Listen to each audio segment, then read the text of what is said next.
The galaxy had always been a vast, tumultuous sea of civilizations, some rising to great heights, while others fell into the darkness of oblivion. The humans of Earth, with their limited resources and a relatively young place in the cosmic order, had long been overlooked by the more powerful alien empires. The Galactic Dominion, a vast empire spanning hundreds of star systems, had long ruled the galaxy with an iron fist. The Zarkorians, a race of massive, technologically advanced reptilian beings, considered humanity nothing more than an insignificant speck. Their empire stretched across the stars, and the thought of a primitive species like Earth's humans posing a threat was laughable. But then, everything changed. The humans had spent years in secrecy, developing their own technologies and honing their military strategies, all while avoiding the attention of the galaxy's dominant powers. Earth's leaders had long known that the day would come when humanity would face a choice: submit or rise. No one could have predicted that the catalyst for humanity's rise would come in the form of an invasion. The Zarkorians had long scouted the human race, planning to wipe out Earth as part of their expansionist agenda. Their fleet, a massive armada of dreadnoughts and battlecruisers, descended upon Earth's solar system without warning. In a mere matter of hours, they launched a devastating attack. Earth's defenses were primitive by galactic standards, and the Zarkorian fleet's firepower was overwhelming. Humanity was caught off guard, unable to mount any meaningful resistance against the vast war machines of their invaders. But as the Zarkorian ships rained destruction upon Earth, something unexpected happened. A small group of humans, scientists, engineers, and military strategists, had been working on a project known as the Aegis Initiative. It was a top-secret program designed to develop a weapon that could counter the overwhelming might of any invader. At the heart of the Aegis Initiative was the concept of utilizing human ingenuity over brute force. Rather than matching the Zarkorians' technological superiority, the humans had focused on developing a weapon that could outsmart them. It was called the Siren Protocol. The Siren Protocol was a system of advanced AI-powered drones capable of hacking into enemy systems, creating false signals, and even turning the invaders' own weapons against them. It was designed not to fight with strength, but with strategy, deceptively simple, yet extraordinarily effective. As the Zarkorian fleet advanced, Earth's leaders activated the Siren Protocol. A dozen drones, each no larger than a shuttlecraft, were launched into space. The drones were equipped with electromagnetic pulse generators and hacking interfaces, each designed to target a specific weakness in the Zarkorian fleet's advanced technology. The first few hours were chaotic. The Zarkorians, confident in their superiority, dismissed the drones as mere nuisances. But as the drones began infiltrating the enemy ships, the Zarkorian armada was thrown into disarray. Navigation systems failed, shields malfunctioned, and entire weapons arrays turned against their own fleet. The Zarkorians were furious. They had underestimated humanity in a way they never had before. This was not the battle they had prepared for. Their commanders scrambled to regain control, but the humans were relentless, exploiting every crack in the Zarkorian defenses. In the midst of the chaos, the human fleet, a ragtag collection of hastily assembled ships, rallied. The humans had little in the way of heavy weapons, but they had something far more valuable: determination. They fought with a ferocity born from desperation, refusing to give an inch as they took the fight to the Zarkorian invaders. The battle raged for days, with the humans slowly gaining the upper hand. The Zarkorians, once so certain of their inevitable victory, now found themselves on the back foot, reeling from the unexpected resistance. The humans had proven something that day, something the galaxy's greatest empires had long forgotten: that ingenuity and determination could defeat even the mightiest of foes. It was a lesson that would change the course of history. The Battle of Earth would be remembered for generations, not just as a victory, but as a turning point in the galaxy's understanding of what humanity was truly capable of. This was the beginning of a new era, one where the power of human ingenuity would shine brighter than ever before. The Zarkorian fleet limped back to its homeworld, battered and broken. Their empire, once unchallenged, had suffered a humiliation at the hands of a species they had once dismissed as primitive. The loss was staggering, but the Zarkorians were not easily deterred. Behind their reptilian eyes, something darker was brewing, a thirst for revenge that would send shockwaves across the galaxy. Back on Earth, the victory was bittersweet.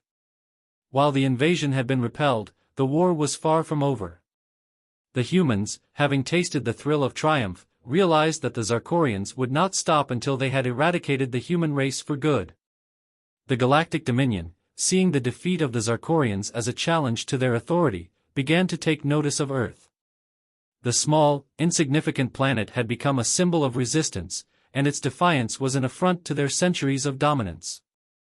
The Siren Protocol had been the spark that ignited humanity's potential, but now Earth was a target.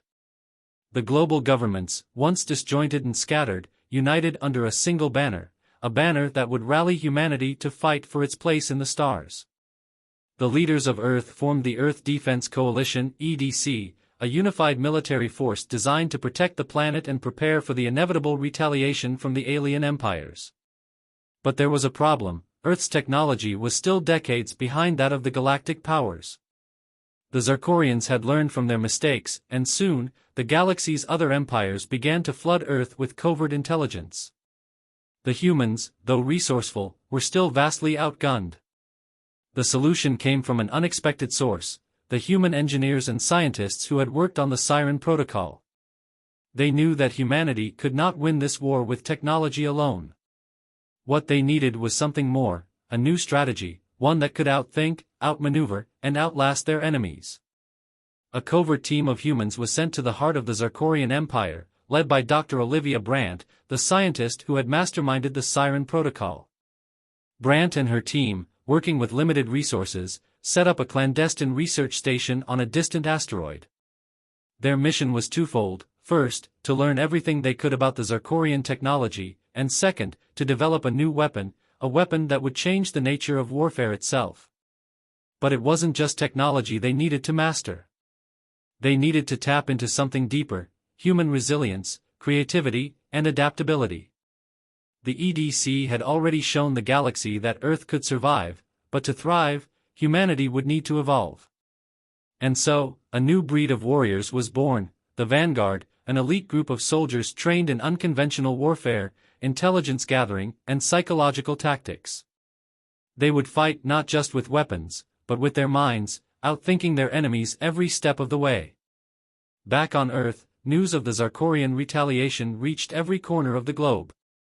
The Zarkorians had vowed to make an example of humanity.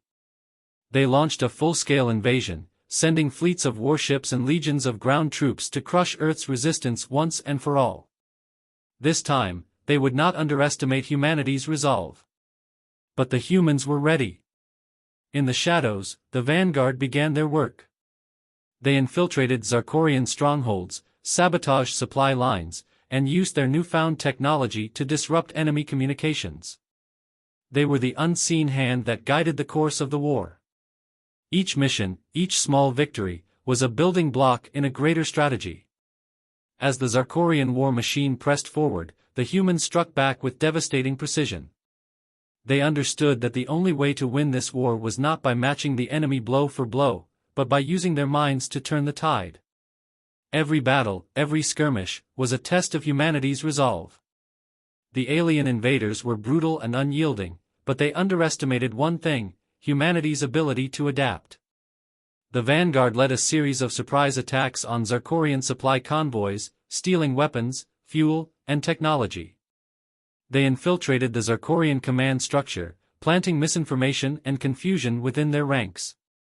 Each victory, no matter how small, began to chip away at the invaders' confidence. Humanity, once seen as nothing more than prey, had become a force to be reckoned with.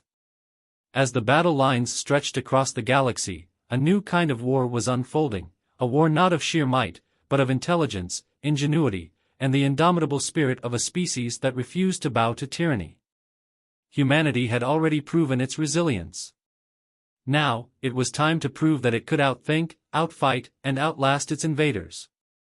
The real battle had only just begun. The war had escalated into a full-blown conflict, one that was being fought on multiple fronts across the galaxy. The Zarkorian fleet, though still a terrifying force, had been shaken by the unexpected resistance from humanity. The Earth Defense Coalition (EDC) had become a thorn in the side of the mighty Zarkorian Empire, and for the first time in centuries, the galactic powers began to take notice of the once-forgotten species from a small, insignificant planet. The Vanguard's relentless tactics, combined with the ingenuity of Earth's scientists, had allowed humanity to carve out a foothold in the galactic arena. However, Earth was still vastly outnumbered and outgunned. Every victory, every tactical success, came at a cost. Humanity had learned to fight smarter, but the Zarkorians were far from finished. They were adapting, and the humans knew that if they didn't escalate the conflict, they would eventually be overwhelmed. The tipping point came when the Zarkorians launched their most devastating weapon, an enormous dreadnought, the Gorthar, capable of wiping out entire planets with a single shot. The Zarkorians had taken lessons from their defeats and developed new technologies, ones designed to obliterate humanity's last hopes. The Gorthar, a symbol of their empire's might, was dispatched to Earth, with orders to make an example of the planet and its rebellious inhabitants. Dr. Olivia Brandt, still leading the clandestine operations on the asteroid research station, had been anticipating this move. The humans had no hope of matching the Gorthar in direct combat, but Brandt had one final weapon, a desperate, last-ditch plan that could either turn the tide of the war or ensure humanity's utter destruction. The humans had spent years studying Zarkorian technology, and through reverse engineering, they had uncovered something incredible, an energy shield that could block any conventional weapon, but it had a major flaw. The shield's power source, though immense, was vulnerable to specific types of electromagnetic interference. It was a weakness, one that the humans had long known about, but the question was, could they exploit it in time? Brandt had a bold idea. The Vanguard, using the stolen Zarkorian technologies, could deploy a series of satellites across the solar system, creating an electromagnetic field that would overload the shield's power supply. It was a risky plan. If the humans were wrong, they would lose everything. But if they succeeded, the Gorthar would be rendered vulnerable, and humanity would have a fighting chance. The operation, codenamed Phoenix Strike, was launched under the cover of darkness. The Vanguard, with the help of the EDC, infiltrated Zarkorian-controlled space stations and deployed the first of the electromagnetic disruptor satellites. The plan required precision. One wrong move, and the satellites would be detected and destroyed before they could complete their task. The Vanguard's ships, nimble and unassuming, darted through the shadows of the asteroid belts, avoiding Zarkorian patrols and cutting-edge detection systems. They knew the odds were slim, but humanity had always fought better when it was backed into a corner. The first phase of the plan was complete, but the Zarkorians were not blind to the humans' actions. They had detected the deployment of the satellites, and their response was swift. As the electromagnetic fields began to converge on the Gorthar, the Zarkorian fleet scrambled to neutralize the threat, sending a wave of battle cruisers to intercept the Vanguard ships. The humans, however, had a secret weapon, the Horizon stealth technology, a new form of cloaking technology that allowed their ships to disappear from enemy scanners. It wasn't perfect, but it was just enough to keep them out of the reach of Zarkorian weapons.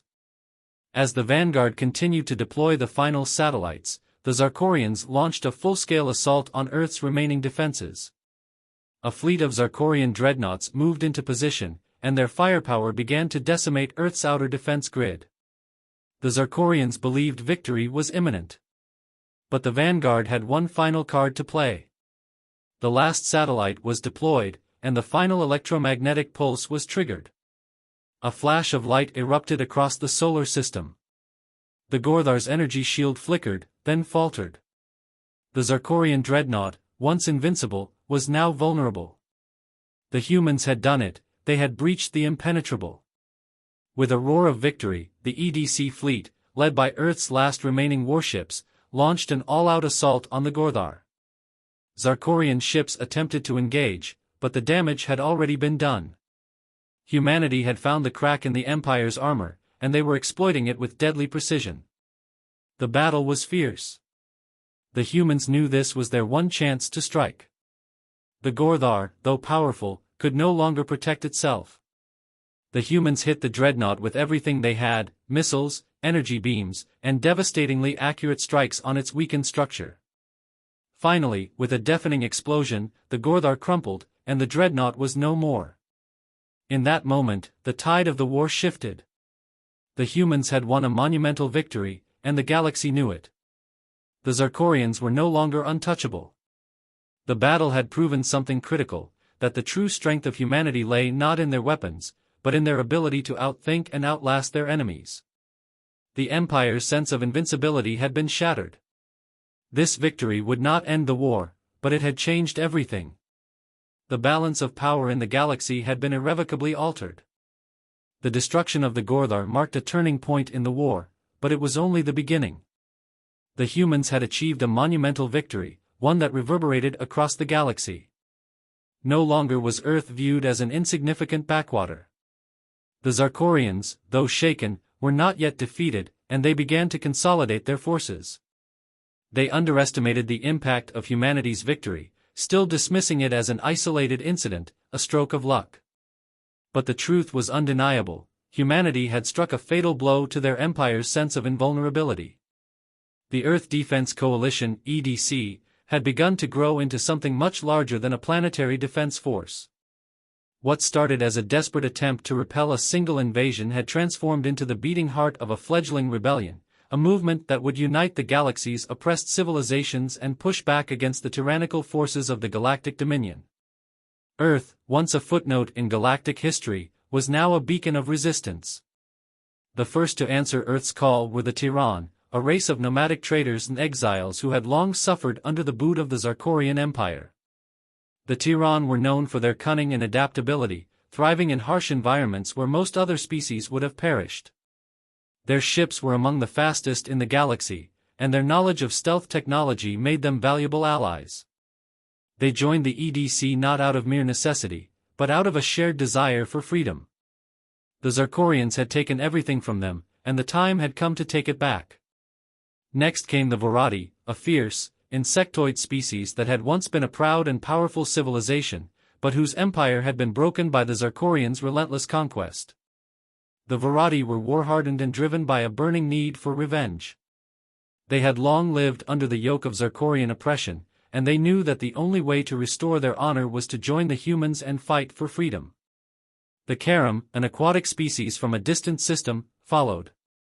The Karam had been quietly resisting Zarkorian dominance for centuries, their homeworld surrounded by galactic powers who cared little for the struggles of an isolated oceanic species.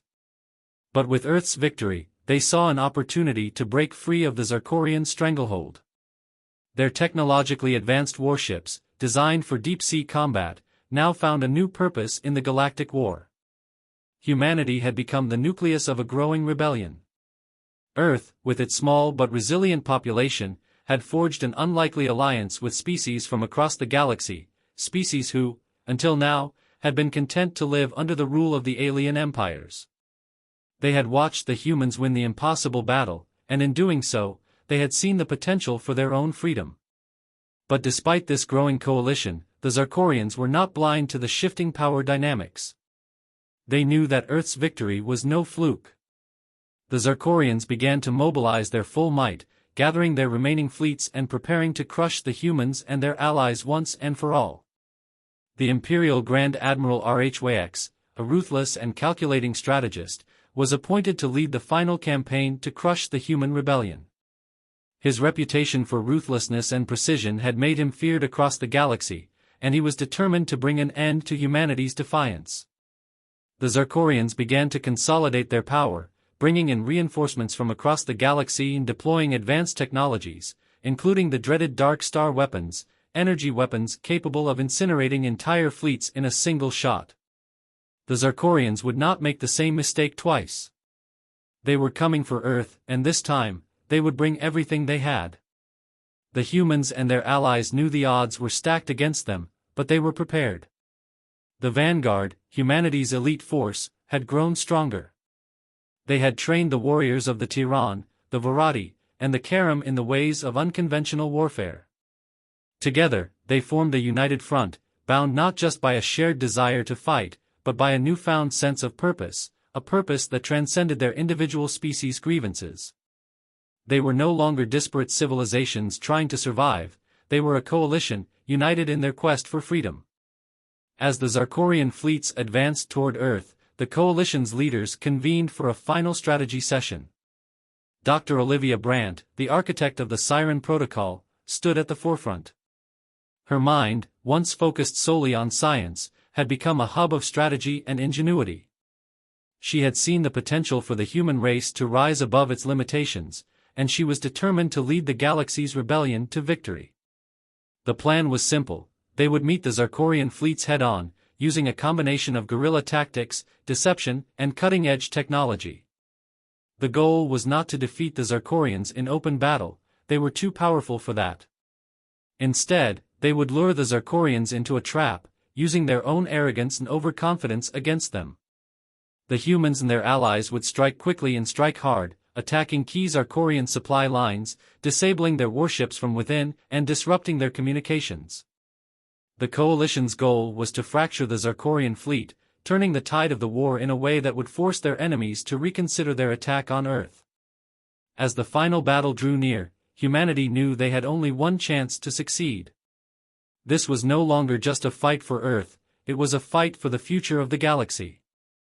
The stars above Earth were not just the twinkling lights of distant worlds anymore. They were the battlegrounds. The galaxy had turned its eyes toward the planet that had sparked a revolution, and the fates of countless civilizations now hinged on the next few days. Admiral Rhyx, leader of the Zarkorian fleet, was preparing for the final campaign that would destroy the Earth Defense Coalition once and for all. His fleet was massive, a terrifying testament to the power of the Zarkorian Empire, and he had a single mission: obliterate the humans and their newly formed Galactic Alliance. Earth had shown resilience, but that was nothing compared to the might of the Empire he commanded. This time, there would be no mercy. But Rhyx had made a grave mistake, underestimating humanity's ability to outthink and outmaneuver even the most overwhelming of forces. The Earth Defense Coalition had anticipated the attack, and they were prepared to strike back with everything they had. The humans had spent the past few weeks in frenetic preparation. The Vanguard and their allied forces were ready to engage, but their goal was not to meet the Zarkorian fleet head-on in a head-to-head battle. They had a different strategy in mind, one that would exploit the arrogance of the Zarkorians, who believed their military dominance was unassailable. As Rhyx's fleet entered the outer edges of Earth's solar system, the coalition forces sprang into action. The first phase of the plan began with a series of surprise attacks on Zarkorian supply lines. The Tyran ships, known for their speed and stealth, darted through the enemy's defenses, striking from unexpected angles. They hit the Zarkorian refueling stations and munitions depots, disrupting the fleet's ability to maintain its offensive. At the same time, the Vorati launched coordinated strikes on Zarkorian patrol ships, overwhelming them with swarming tactics that made full use of their insectoid physiology. The Vorati ships were designed for agility, and their ability to navigate the asteroid fields surrounding Earth provided them with a tactical advantage. They struck fast, striking hard, and retreating before the Zarkorians could regroup. Meanwhile, the Karam unleashed their most devastating weapon, massive underwater drones capable of launching energy-based torpedoes that were undetectable by Zarkorian sensors. The Karam had repurposed their deep-sea technology for space warfare, and it caught the Zarkorians completely off guard. The drones ambushed the Zarkorian fleet from beneath their radar, picking off capital ships with brutal precision. Back on Earth, the humans had prepared a surprise of their own. Using their reverse-engineered Zarkorian technologies, they had constructed a powerful electromagnetic pulse weapon designed to disable the Zarkorian fleet's advanced energy shields. The weapon, codenamed Thunderstrike, was positioned on a hidden platform on the Moon, and once activated, it could cripple the entire fleet. As the battle raged on, Admiral Rhyx realized that his forces were not winning. Communications between his ships were failing, supply lines were disrupted, and key ships were being taken down one by one. Despite the overwhelming numbers and the devastating power of his fleet, he found himself losing control of the situation. The Zarkorians, with all their firepower, had underestimated the unity and resourcefulness of the humans and their allies. On Earth's surface, the final phase of the plan was in motion. The Phoenix Strike was about to unfold. The humans, led by Dr. Olivia Brandt, launched a final assault on the heart of the Zarkorian war effort, a massive Zarkorian command ship, the Empress's Wrath, which was orchestrating the attack from behind enemy lines. The human ships, supported by the Tiran, Varadi, and Karam forces, broke through the outer defense perimeters, pushing toward the command ship. As they approached, the humans unleashed a powerful signal designed to jam the Zarkorian fleet's advanced communication systems. The Empress's Wrath, once a fortress of command, now found itself isolated, cut off from the rest of the fleet. With their coordination disrupted, the Zarkorians were vulnerable. Their ships, disoriented and disorganized, became easy targets for the now empowered coalition forces. Admiral Rhyx watched in horror as his fleet crumbled around him. His flagship, the Empress's Wrath, came under fire, its defenses collapsing under the weight of the combined human assault. Desperately, Rhyx attempted to rally his forces, but it was too late. The balance had shifted irreparably. In the heart of the battle, Dr. Brandt, aboard her flagship, led the final charge. With calculated precision, she fired a series of targeted strikes on the Empress's Wrath, using the stolen Zarkorian weapons to disable its shields. Then, with a single, well-placed shot, Brandt's ship unleashed a devastating energy burst directly into the command ship's core. The Empress's Wrath exploded in a massive fireball, taking with it the heart of the Zarkorian fleet. The Zarkorians, now without leadership and beset on all sides, began to retreat. What had once been an unstoppable force was now a shattered remnant, its morale broken. Earth's victory was not just a military one, it was a testament to the power of unity, ingenuity, and resilience. With Admiral Rhyx's flagship destroyed and the Zarkorian forces in disarray, the coalition pressed its advantage. The Zarkorians, reeling from the losses and the collapse of their fleet, were forced to surrender or face total annihilation. The battle for Earth was over, but the war had changed the galaxy forever. Humanity and its allies had proven something that the Zarkorians had failed to see: power is not just about sheer strength, but about how one adapts, learns, and outsmarts the opposition. The coalition had won the battle, but they had also set in motion a new era, one where the voice of the oppressed would no longer be silenced. The galaxy, once dominated by empires, was now witnessing the rise of a new power, one forged in the fires of rebellion and united by the shared dream of freedom. In the aftermath of the Zarkorian retreat, the galaxy found itself in a state of uncertain peace. The once mighty Zarkorian Empire, its fleets shattered and its leaders in disarray, now faced a reality they had never anticipated. A rebellion born from the smallest of species had brought their empire to its knees. The Zarkorians were no longer the dominant force in the galaxy, and their hold over the systems they had conquered was slipping away. On Earth, the coalition was basking in its hard-won victory, but the leaders knew this was not the end. The Zarkorians had been defeated militarily, but the political ramifications were far from over. What had begun as a unified rebellion against an oppressive force had now become a complex web of alliances and rivalries.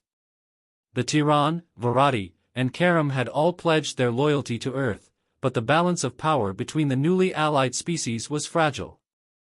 The peace they had fought for was far from assured. Dr. Olivia Brandt, who had once been a scientist driven by curiosity, now found herself at the center of a growing political storm. She had become the face of the coalition's success, but with that fame came immense responsibility. Earth had become the focal point of the galaxy's struggle for freedom, and the newly formed human-centric Galactic Alliance, HGA, was in need of leadership. The galaxy's oppressed species, eager to rid themselves of Zarkorian domination, looked to Earth for guidance, but the challenges of uniting such diverse forces weighed heavily on Brandt's shoulders. The Tiran were a pragmatic people, driven by survival, and though they had fought valiantly alongside humanity, they were cautious, always looking out for their own self-interest. The Varadi, whose warlike culture thrived on the concept of honor, were driven by their need for revenge against the Zarkorians, but their thirst for battle was a double-edged sword. The Karam, with their deep sense of unity, struggled to adapt to the galaxy's chaotic political landscape, and many within their ranks questioned whether they should prioritize their own people's safety over an alliance with the humans. Brandt's most pressing challenge was ensuring that the fragile coalition didn't fracture under the weight of these differing perspectives. A common enemy had united them, but now, with that enemy in retreat, what would keep them together? What would bind their fates beyond the war? Meanwhile, the remnants of the Zircorian Empire were regrouping.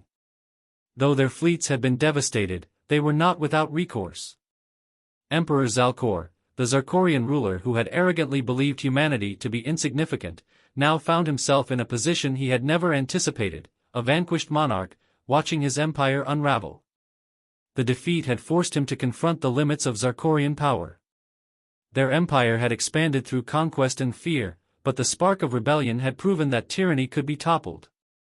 In the shadowy corners of the Zircorian Empire, the remnants of their military and political leaders began to regroup, forming a cabal known as the Black Suns.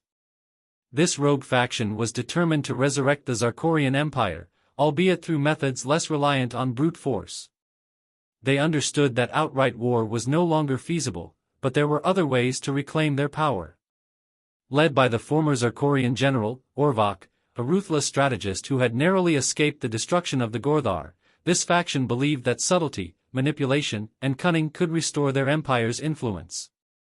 They had no intention of repeating the mistakes of the past.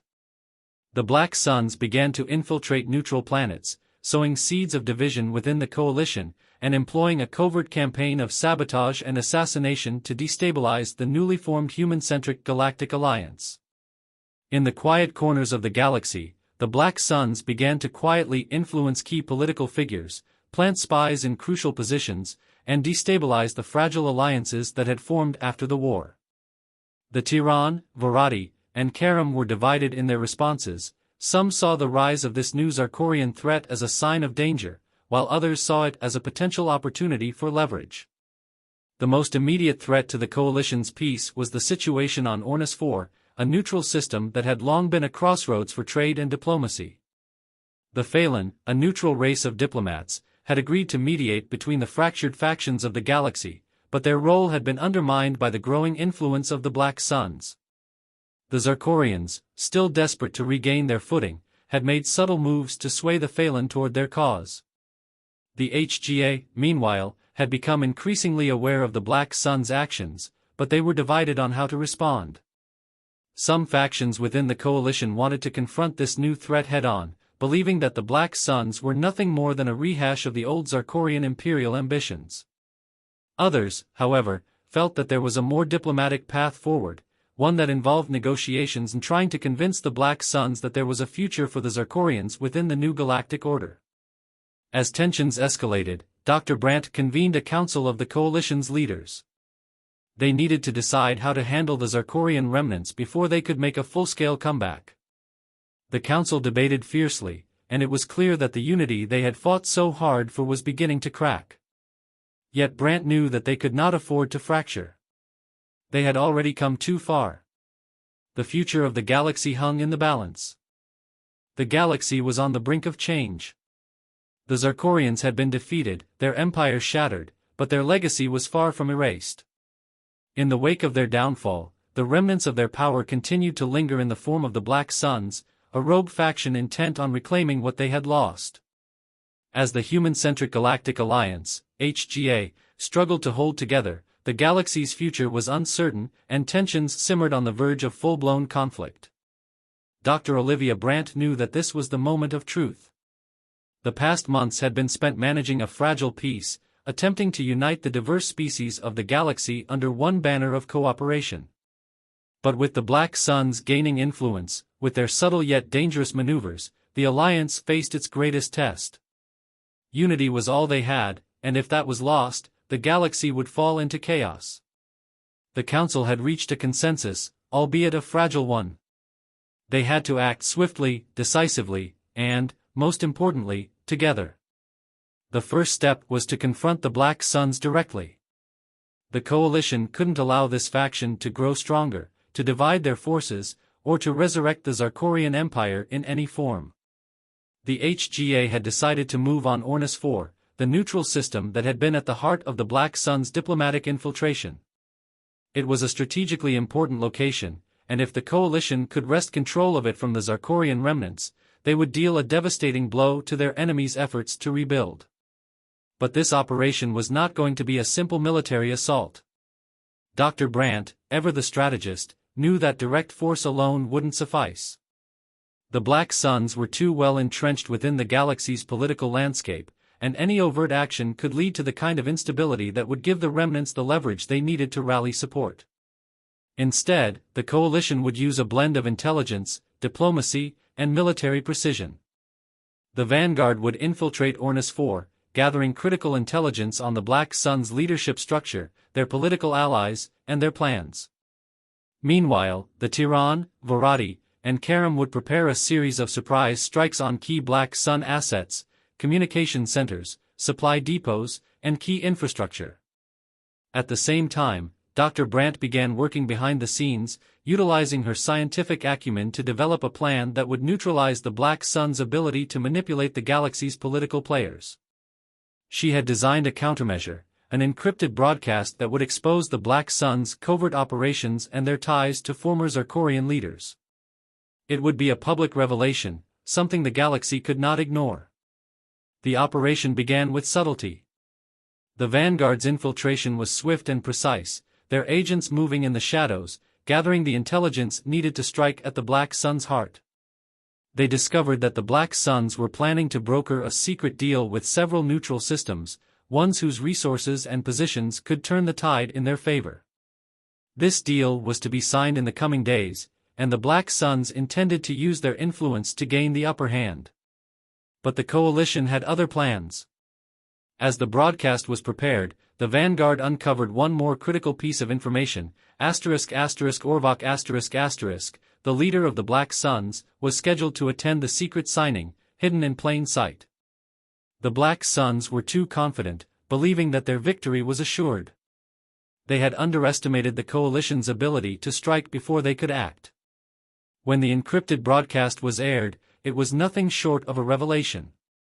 It laid bare the Black Suns' hidden machinations, exposing their efforts to undermine the newly formed peace, their ties to the old Zarkorian Empire, and their ambitions to restore it. The broadcast, spread across every communication network in the galaxy, sent shockwaves through every political faction, every neutral system, and every species that had once bowed to Zarkorian rule. The galaxy saw the Black Suns for what they truly were, a remnant of the past, seeking to drag the galaxy back into the era of tyranny. The response was swift. Systems that had once been hesitant to join the coalition now rallied to the HGA's cause. The Phelan, long neutral but weary of Zarkorian interference, sent a fleet to Ornis IV, supporting the coalition's cause. Even the Karam, whose people had remained silent for so long, now voiced their support in no uncertain terms. Orvok, now exposed and vulnerable, could only watch as his carefully constructed network unraveled. His power had been based on deceit, on secret deals, and on leveraging the galaxy's fears. But in the face of the truth, he was powerless. As the coalition forces advanced, his faction crumbled. The Black Sun scattered, its leaders either captured or forced into hiding. For Dr. Brandt, it was a bittersweet victory.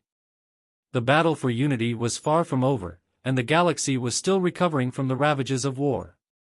But the defeat of the Black Suns marked a turning point. The HGA, once fragile and uncertain, had proven that it could stand together and overcome the remnants of tyranny. The galaxy's new era of cooperation had begun, not through force of arms, but through the power of truth, unity, and resilience. In the days that followed, the leaders of the human-centric Galactic Alliance met to solidify their new pact. The Tiran, the Varadi, the Karam, and the newly liberated systems stood together, not as disparate species, but as a unified force. Together, they would rebuild, not just their worlds, but the very fabric of the galaxy itself. Dr. Brandt stood among them, knowing that the galaxy had forever been changed. The war was over, but the journey had just begun. And though the road ahead would be long and fraught with challenges, humanity had proven that even against the greatest of odds, they had the power to change the stars.